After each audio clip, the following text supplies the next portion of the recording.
लेकिन सरकार की लाख बोल फरमाइश तो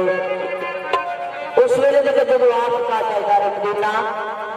सादिया हलीमा ने घर तशरीफ लेके आए दाई सादिया हलीमा नाल दो चार गल्लां करनी है दाई की आखदी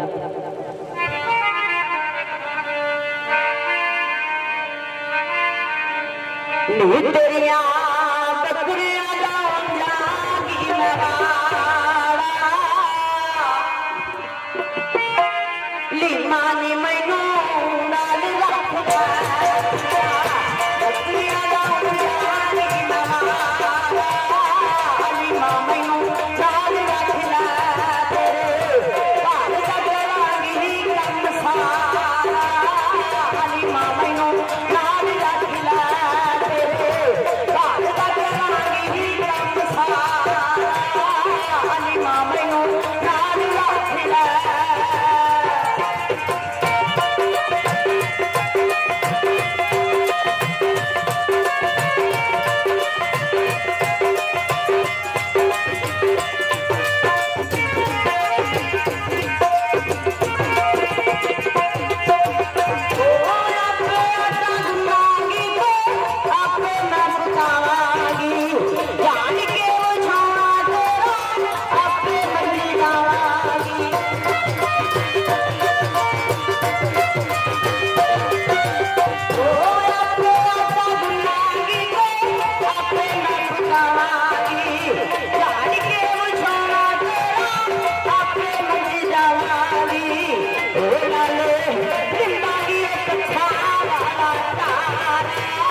शहीद मोहम्मद नहीं मताज का